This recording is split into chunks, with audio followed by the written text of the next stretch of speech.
Hey guys, good afternoon. Wanted to jump on here and talk a little bit about training. One of the frequent questions I get from guys all the time is, "Hey, I've been in the gym and I'm training my ass off and I'm just not growing. Do you know why?" Well, there's a couple things, guys. Let's assume that your diet is on point and your sleep is on point. Obviously, if your diet is not on point and you're not getting in good sleep, those are obviously two factors that are probably playing into growth. But let's just assume, for the sake of this argument, that your diet is on point and you're getting plenty of sleep. It really kind of boils down to your training. A lot of people think that they're training hard, and they go into the gym. They're in there for 2 hours. They're lifting the same amount of weights. They're lifting the same exercises, day after day, and they're asking themselves, why am I not growing? Well, there's really no reason for you to grow if you're not challenging yourself every single time you go into the gym. So one of the things that you have to do, and one of the things that I strive to do, is every week I try to beat myself from the last week. So I want to add more poundage to every single exercise. Now, obviously, that's going to depend on, some days are going to be good days and some days are going to be bad, depending on the amount of sleep that you had, the food that you ate, the amount of rest. A lot of factors in there, but obviously what you want to try to do is add that increased weight to that exercise and perform. If you can't add the weight, then you're going to want to increase your reps. Try to get at least 1 rep, 2 reps more than last week. You got to force that muscle into growth and tearing those fibers down, and that's really the only way that you're going to grow. One of the other things that I see frequently is the intensity of the workout. You'll see that many people take way too long between exercises and sets of rest period. Now, if you're a power lifter, that's okay. I mean, obviously, you're trying to recover. Your maximum goal is for strength, but as a bodybuilder, you want to try to really limit the amount of rest periods between your exercises and sets down to about 90 seconds.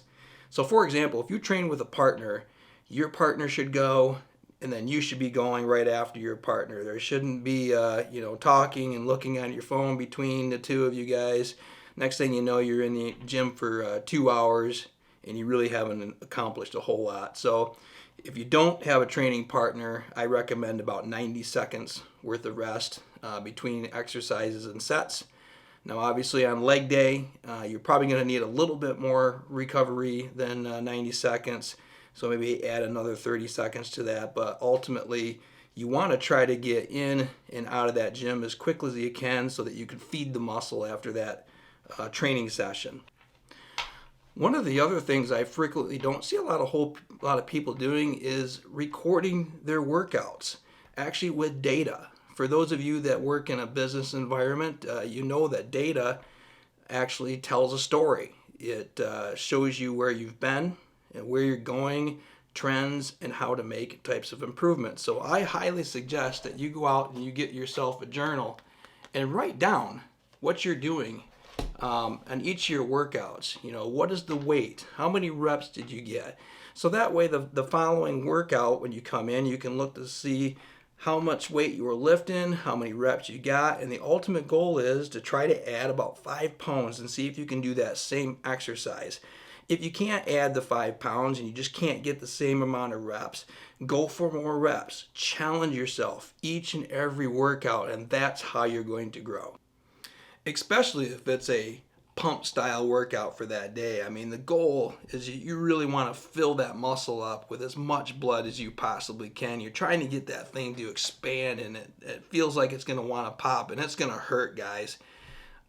There's been many training sessions where I've walked out where an arm session, let's talk about specifically, where I can hardly even raise my arms over my head for a couple hours after the workout, just because they're so filled up with blood and just hurt from that workout. And that's what your ultimate goal is. If you're walking out of that gym, let's say you did arms that day, and you're able to go play racquetball or go golfing right after the gym, you're certainly not challenging yourself enough and putting enough stress load on those muscles to really activate and grow.